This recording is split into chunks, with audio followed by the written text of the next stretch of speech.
Hi, everyone. Welcome back. My name is Jana Parker. I'm an educational psychologist, and I have a new project that I'm doing.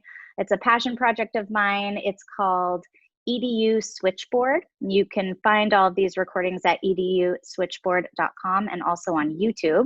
But what I'm really trying to do here is connect our community, especially in this time of COVID and distance learning, to resources in the community, whether it's a doctor, a specialist, a retired teacher, a volunteer, just anybody in the community who's trying to get out there and help children and families right now.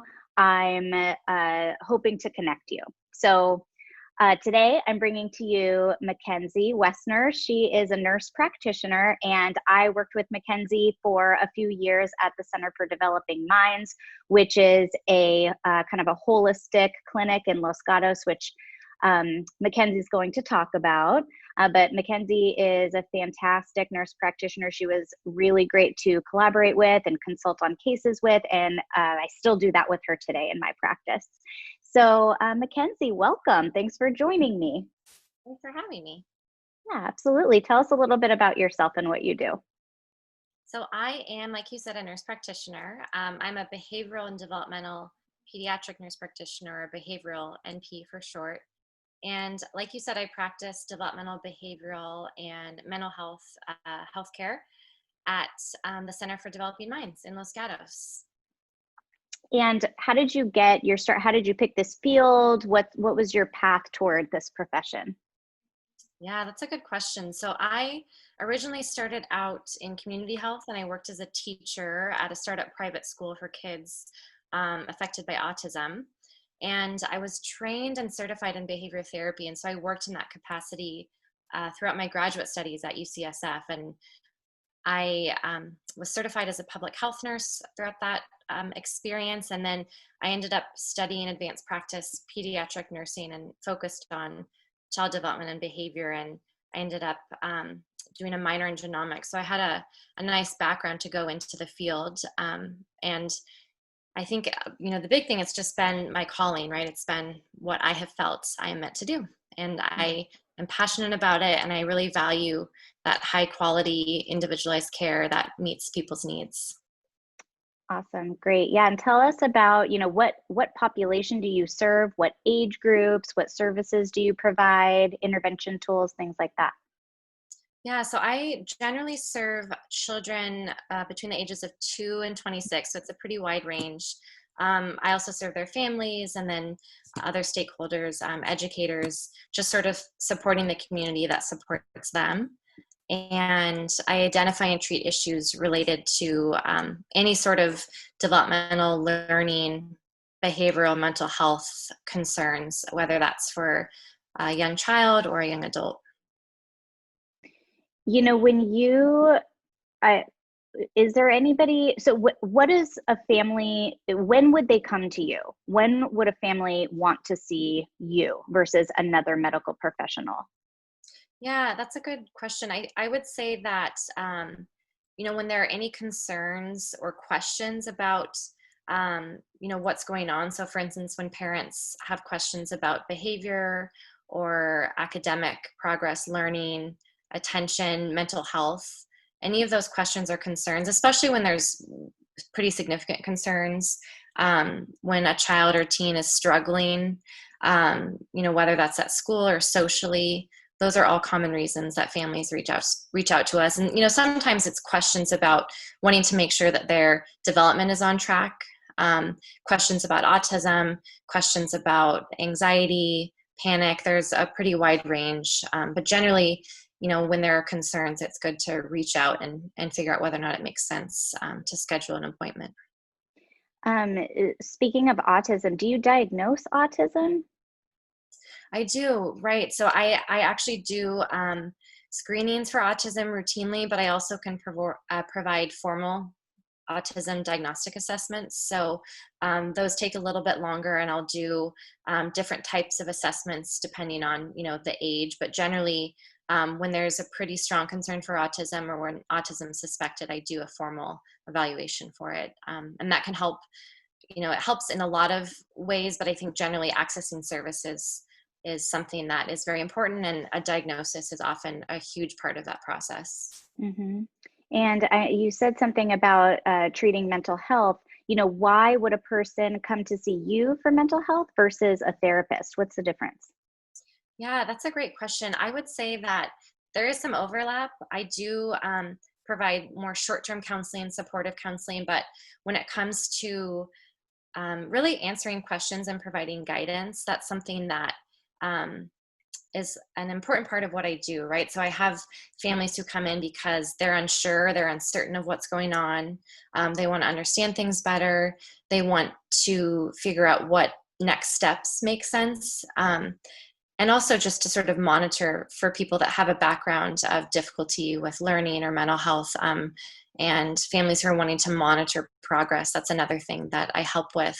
Whereas with therapy, it's more specific, relating to wanting to have more ongoing support with mental health and improving symptoms of depression, anxiety, relationships, self-esteem, things like that. Hmm. What about ADHD? Yeah, I would say that when it comes to ADHD, that's probably the majority of, it's very common, and it's the majority of the assessments that I do involve some sort of attention concerns. And I also provide diagnostic assessments for ADHD.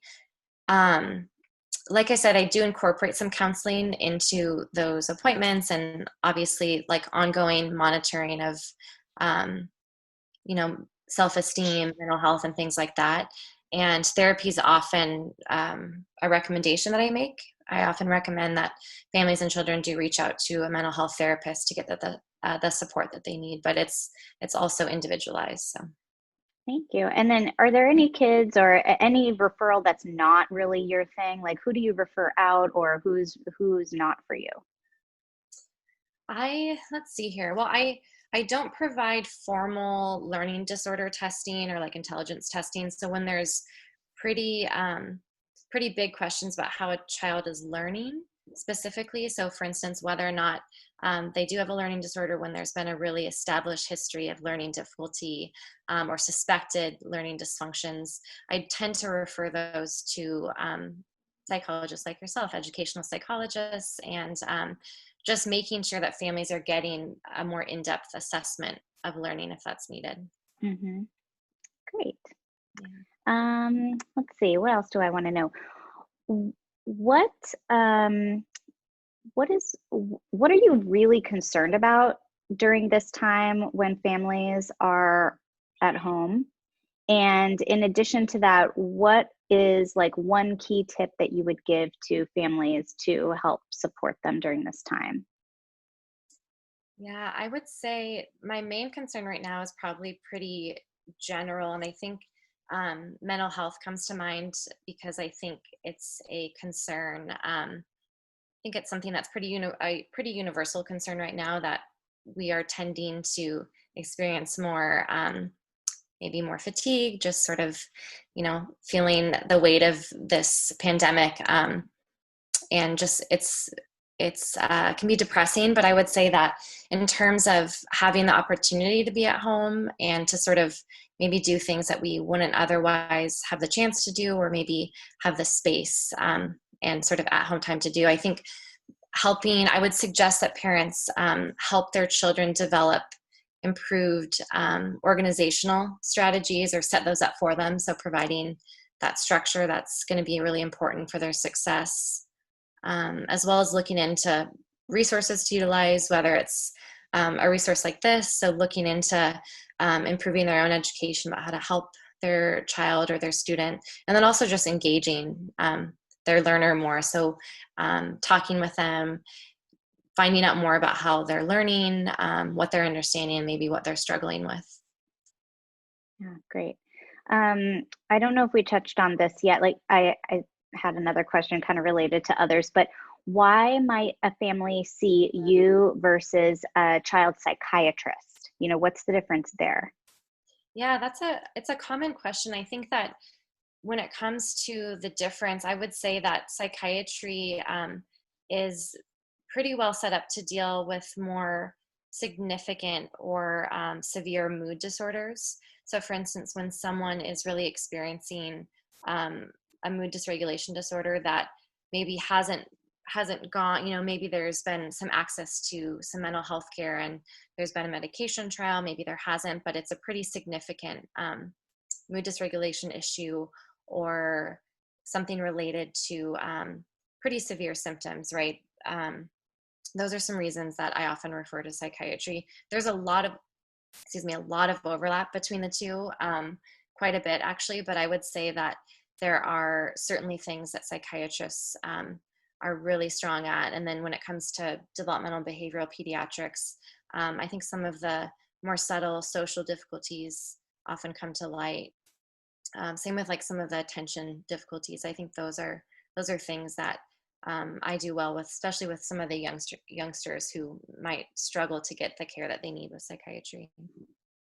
Yeah. So when you talked about behavior and you're talking about those young kids, tell us about the behavior that may be, like atypical, or like what does that behavior look like that is a sign or a symptom that someone may need to come and see a practitioner like yourself? Yeah, I think it really varies, but I would say when you have a young child who is having, for instance, extreme tantrums or behaviors or tantrums that are really disruptive. So, for instance, a child who's really struggling to transition, a child who's getting sent home from school, or maybe even suspended from school because of behaviors, those are often kiddos who need more support than they're getting. So I would say that that's a big one. I would say that children who are struggling to pay attention or maybe attend well enough to perform as expected with school, that's another reason to reach out. And then concerns about mood and stress and anxiety. Those are also sometimes things that really need to be addressed and identified for a child to make progress and succeed. Yeah, thank you.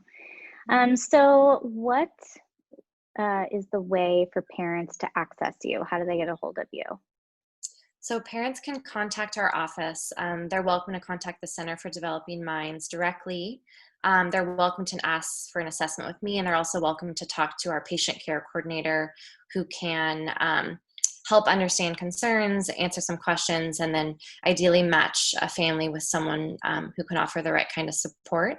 And we have a few ways to do that. We have our office phone number, and do you want me to share that right now? And share that with. Sure. Yeah, share it.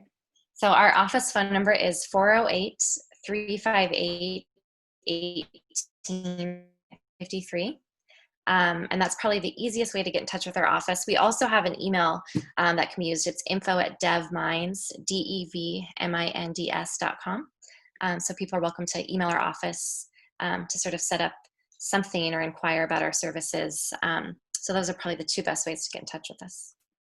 I don't know if this happened on your end, but on my end or on the listener's end, but it the sound went off a little bit when you shared your phone number. So can you, in my ear, so can you share your phone number one more time? Absolutely. So the phone number is 408-358-1853. Great. And I'm going to put that on this video so people can see it in writing. Can you tell me just a little bit about that patient care coordinator? If somebody calls, because this is where I feel like people get a little bit afraid, like what's going to happen when I call that number?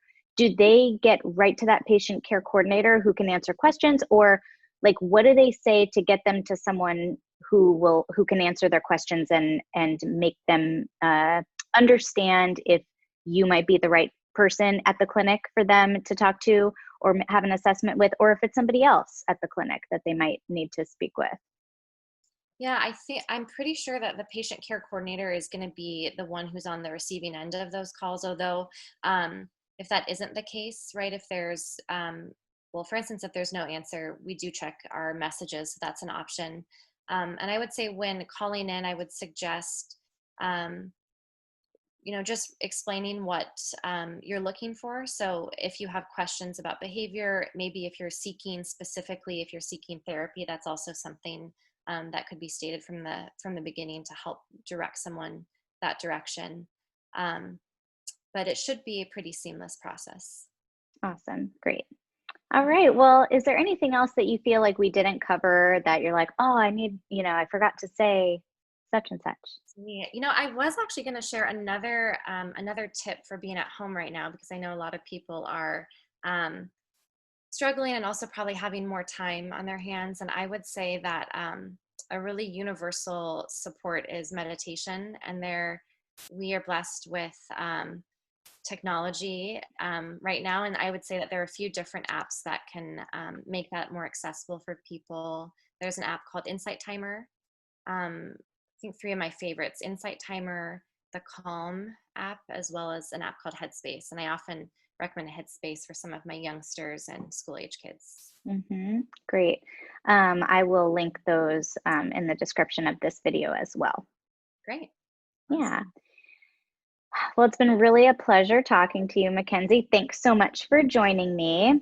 I hope that people who are listening to this might go like, oh, I could use that, or, oh, I know somebody who might benefit from this. And that's really the point of all of this. So if you are watching this video and you like it, please say so with a little like click, and also leave a comment for us, leave a comment for me. I'd love to know what your questions are, if you have any more concerns. But this information is all going to be shared a little bit in the description of the video, but then also at eduswitchboard.com. So you can find this video as well as a description of everything Mackenzie talked about there.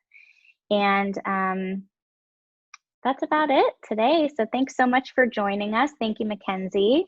Thank you. Thanks for having me. Absolutely. All right. See you later. Bye.